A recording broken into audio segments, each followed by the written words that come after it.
¿Cómo están? Bienvenidos a Última Mirada. A ver, tenemos una nota sobre una situación bien curiosa, que por lo menos no hay total claridad respecto a aquello todavía, que tiene que ver con la salida del país de una serie de personas que aparentemente eran inmigrantes ilegales de nacionalidad venezolana y que salieron a través de Perú. ¿Qué es lo que dice Perú? Perú dice que estas personas que fueron sacadas de Chile fueron sacadas por militares chilenos y por lo tanto los que se tienen que hacer cargo de estos venezolanos no son los peruanos, sino que tienen que ser los mismos chilenos. Tenemos, repito, una nota sobre eso que vamos a ver en un ratito más. Raúl Sor nos va a contar sobre el anuncio que hizo el actual presidente de Estados Unidos, Joe Biden, que va a la reelección y probablemente, si es que las cosas se dan tal cual como probablemente hoy día, a pesar de que por ahí escuché de que Trump podría tener candidaturas republicanas que de alguna manera pelearan su competencia, pero en una de esas se puede dar de nuevo la competencia electoral entre Joe Biden y Donald Trump, los dos buscando una reelección. Bueno, vamos a conversar con una persona que es investigador del Instituto Libertad y Desarrollo, Daniel Rebolledo. Tenemos hartas cosas que conversar con él. Queremos conversar, por cierto, incluso de esta situación de migración. Te la voy a poner en un ratito en el video para que a ver si la podemos comentar. Pero sobre todo lo que nos interesa es tu especialidad de investigación en todo lo que está ocurriendo en materia de seguridad pública y sobre todo cómo se ve esta situación proyectándola con todas las variables que inciden justamente en ese fenómeno. Gracias por estar acá. No, gracias a ti por la invitación, por supuesto. A ver, ¿cuál es el ángulo de mirada de Libertad y Desarrollo para el tema, por ejemplo, de la seguridad pública actual? Mira, nosotros la semana pasada sacamos un estudio que es tercera vez que lo sacamos, que lo hacemos con las cifras del Stop de Carabineros. El Stop de Carabineros es un sistema instaurado por el gobierno anterior del presidente Piñera, que era una suerte de sistema de gestión, de gestión policial. El sistema se llama Sistema Táctico de Operación Policial, que fue instaurado por ley y que determinó la obligación a Carabineros de publicar cifras de manera semanal. Nosotros hicimos el año pasado un informe sobre delitos de mayor connotación social, que son los que incluye homicidios, violaciones, robos, hurtos y lesiones.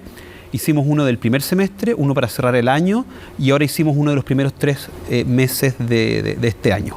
Cuando hicimos el informe del último año, al cerrar el 2022, nos dimos cuenta que los delitos habían crecido un 45%.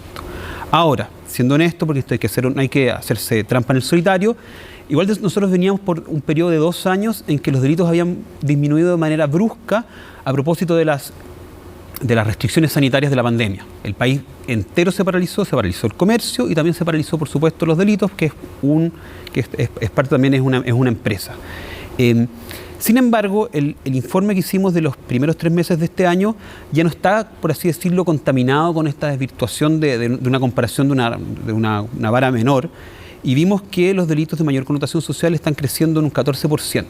¿Qué significa esto? Que si se mantiene este ritmo de crecimiento, a fin de año, diciembre, vamos a recuperar los niveles globales de delitos que teníamos antes de la pandemia. O sea, en la pandemia teníamos un nivel que sufrió una brusca caída por la pandemia, por las restricciones sanitarias.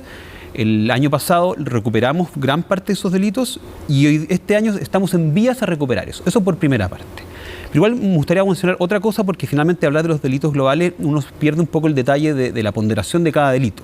Porque uno de los fenómenos que vimos tanto en el primer semestre del año pasado como el año completo y el primer trimestre es que hay ciertos delitos que han alcanzado su máximo histórico cada vez que los medimos. O sea, cada vez que ponemos stop y decimos vamos a ver cómo van los delitos hasta acá, ciertos delitos son máximos históricos, que son los homicidios, las violaciones y los robos violentos de vehículos, que se conocen coloquialmente como portonazos o encerronas. Eso nos da un promedio diario, el año pasado, como este trimestre, de 2 homicidios al día, 8 violaciones y 35 robos de vehículos. Y eso es una tendencia que no ha cambiado a lo largo del último año. Ahora, ustedes cuando hacen este tipo de investigación, ¿las comparan, por ejemplo, con otros países en situaciones relativamente parecidas, a ver si es que el fenómeno, no para decir a ver si estamos mejores o peores, sino que para saber si el fenómeno es un fenómeno que atraviesa fronteras? O sea, hay en la civilización humana, por ponerlo de un ejemplo así bien grandote, hay en la especie humana en estos momentos una mayor propensión, por ejemplo, a la violencia, al delito, a ese tipo de cosas? Mira, particularmente en este estudio no lo hicimos, lo hemos hecho en otras comparaciones con otras cifras. Efectivamente, Chile sigue estando en lo más abajo de la tabla en términos de tasa de homicidios, por ejemplo. Sin embargo, hay ciertas particularidades. La primera es que, por supuesto, uno tiene que hacer, como tú bien dices, análisis y comparaciones con otros países, pero también hay que comparar la realidad misma de Chile, porque Chile es un país que tradicionalmente ha sido muy pacífico en términos de este tipo de delitos. Y últimamente la delincuencia en Chile, la naturaleza del delito ha cambiado. Particularmente, por ejemplo, en el caso del homicidio. Yo creo que el caso del homicidio es un caso ejemplar para articular este cambio de naturaleza.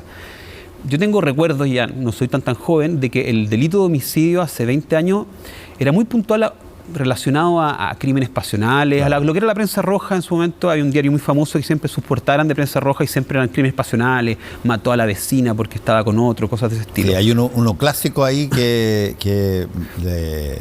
yo lo recuerdo, pero hasta el día de hoy, el titular era "Lo mataron por vaca".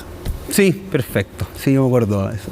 Bueno, esa es la asociación que existía casi como si nos ponemos filosóficos, como del imaginario colectivo del homicidio. Pero hoy en día las noticias son distintas, porque hoy día el homicidio está vinculado a lo que son sicariatos, enfrentamientos, ajusticiamiento, enfrentamientos de bandas rivales. Y para ponerle número al asunto y no solamente hablar de cosas etéreas, hay que ver lo que ha pasado, por ejemplo, con los imputados desconocidos. En 2012, los imputados desconocidos en los casos de homicidios eran un 15%. El año pasado, el cierre de año, si no me equivoco, fue un 42%. O sea, casi se triplica la proporción.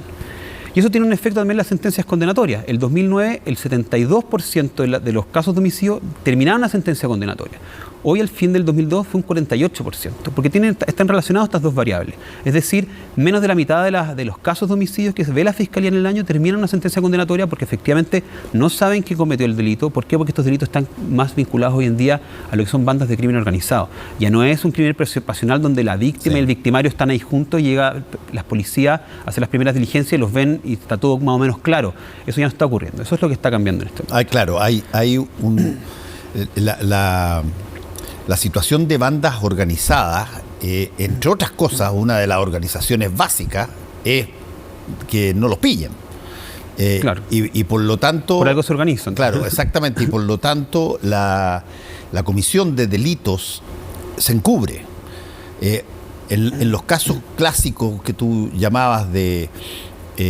crímenes pasionales o situaciones entre vecinos, que las cosas eran relativamente abiertas porque mucha gente veía y hablaba y daba cuenta de esas situaciones. No había, probablemente no había una intención original del perpetrador de matar, pero en medio de una ofuscación brutal, termina la cosa como termina. Aquí no, aquí hay intención muchas claro. veces, ya sea para cometer un delito que eventualmente trae acarreado la disposición de las personas que lo van a cometer de eliminar a las personas en caso de que tengan resistencia. Claro, aquí la intención es el asesinato o es parte de las herramientas del crimen organizado, no son efectos secundarios o no deseados de otra situación que se está dando de antemano, y eso es lo que está acá. Ahora, es muy difícil medir también el crimen organizado, porque esta es una de las variables que se pueden hacer, pero hoy día, la palabra crimen o el término crimen organizado está siendo muy utilizado y hoy día quizás todo es crimen organizado cuando no debería serlo.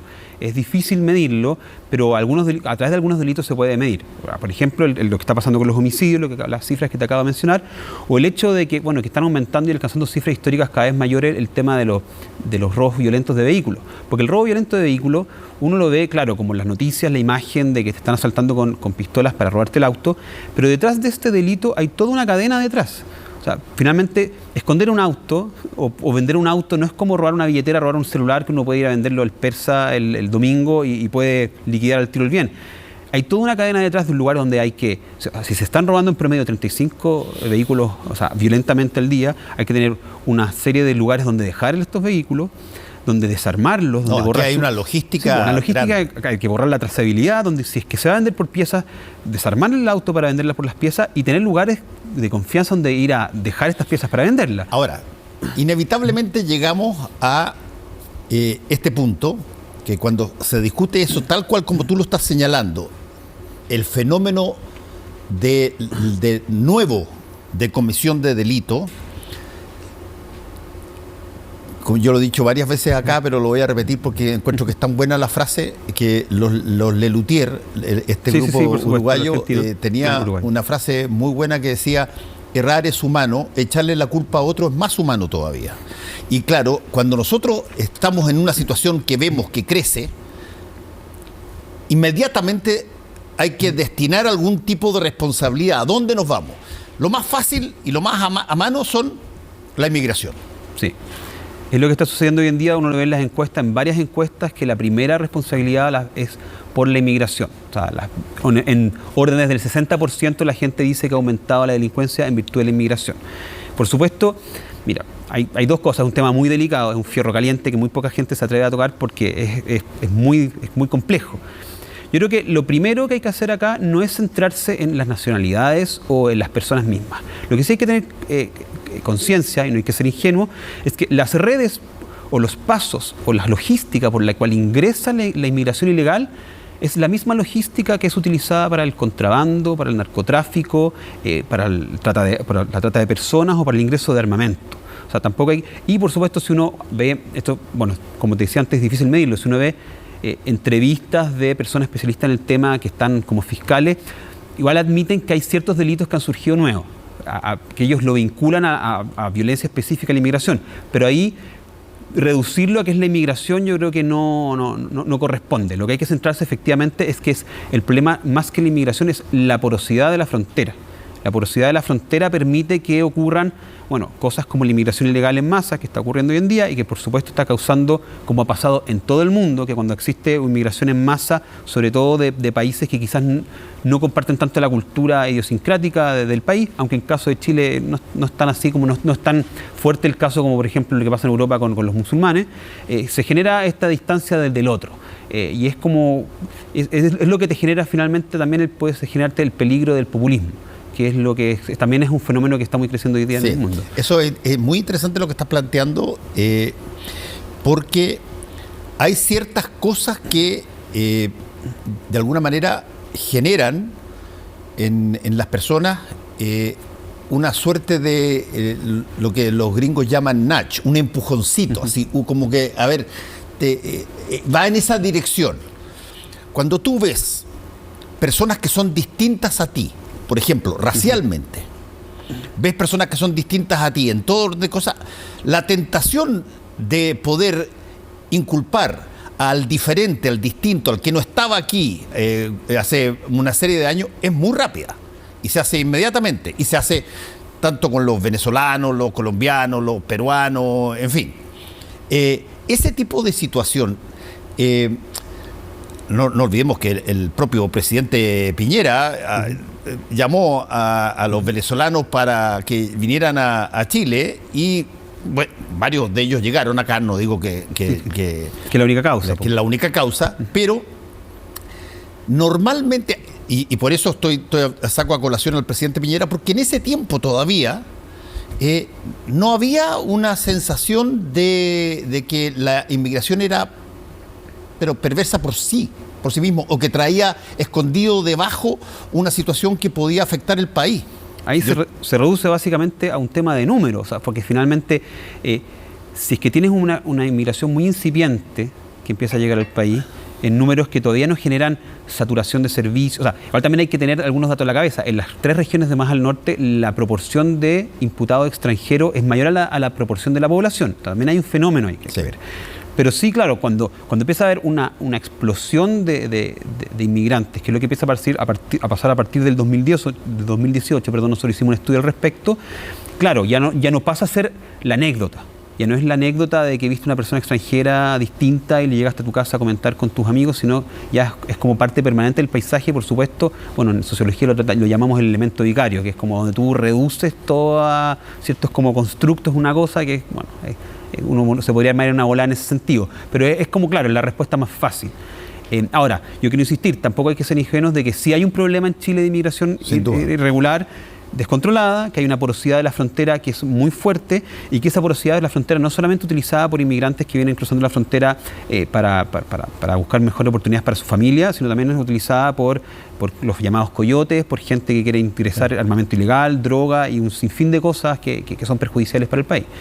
Ahí yo, de todas maneras, y con eso cierro el punto quizás, yo tengo un poco de esperanza al nuevo articulado que se está haciendo en la propuesta de Constitución, que ellos incluyeron dentro de las facultades de las Fuerzas Armadas la protección de la frontera.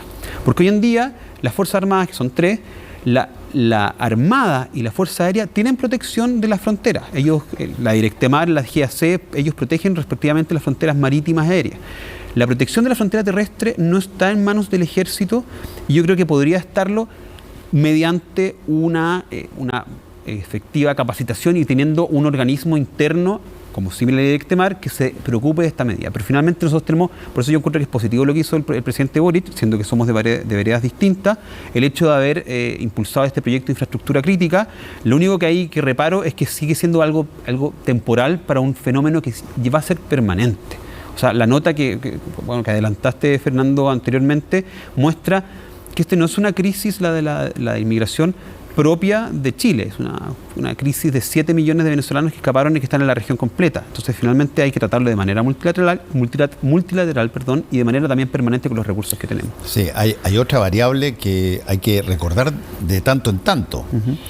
Los fenómenos que generan la migración son fenómenos que eventualmente pueden ocurrirle a cualquier país. Nosotros tuvimos en un momento dado 1 millón de personas fuera, después de la dictadura, como exiliados, o personas que se habían escapado para no sufrir acá, por todas partes, y nos recibieron súper bien, hay que decirlo. No estoy tan seguro si es que se da una nueva oportunidad que hay que salir, nos van a recibir demasiado bien, porque en una de esas pasan cuentas por las cosas que nosotros mismos hacemos acá.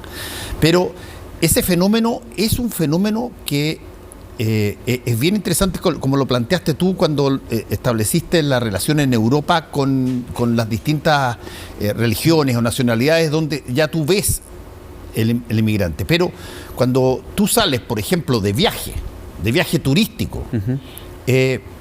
Nadie se le ocurre mirarte relativamente mal, todo lo contrario, es fantástico. Pero cuando tú sales por necesidad de sobrevivencia, hoy día eso está siendo mal mirado. Sí, es un problema que está ocurriendo y acá está generando tensiones que van a explotar en algún momento o pueden explotar si no se abordan de manera efectiva. Pero, o sea, las encuestas muestran de que las personas asocian el aumento de la delincuencia a esto particularmente, sí. Y la última encuesta de Bicentenario UC mostró que aumentó exponencialmente el número de personas que hablaban de que existía un conflicto entre las personas chilenas y las personas inmigrantes. Ahora, es algo que hay que atender, porque también, si bien, como tú bien dices, es la respuesta más fácil, también tiene un sustrato de realidad. O sea, igual hay tensiones que se generan por diferencias culturales, o también porque también hay ciertas costumbres incluso delictivas que están ingresando al país que la gente no estaban acostumbrada. Totalmente de acuerdo. Sí. No digo que no existe una variable que incluye uh-huh. esa situación, solo que es fácil en la vida, es fácil inculpar al distinto, al diferente, eso en todo orden de cosas, seamos chilenos o seamos mezclados. Te quiero llevar, Daniel, a ver una nota que trata sobre este mismo problema que se dio cuenta hoy día, donde una serie de venezolanos fueron sacados a través de Perú, expulsados del país, y los peruanos reaccionaron muy mal porque vieron que estaban acompañados por militares chilenos, estos venezolanos, y dijeron, perdón, pero ¿por qué tienen que hacerlos pasar por acá? Háganse cargo ustedes de la salida de los venezolanos como corresponda a Venezuela, pero ¿por qué tenemos que ser nosotros el territorio por el cual se pasa? Y esa situación puede repetirse varias veces en varias partes del mundo, así que veámosla en la nota que vemos a continuación.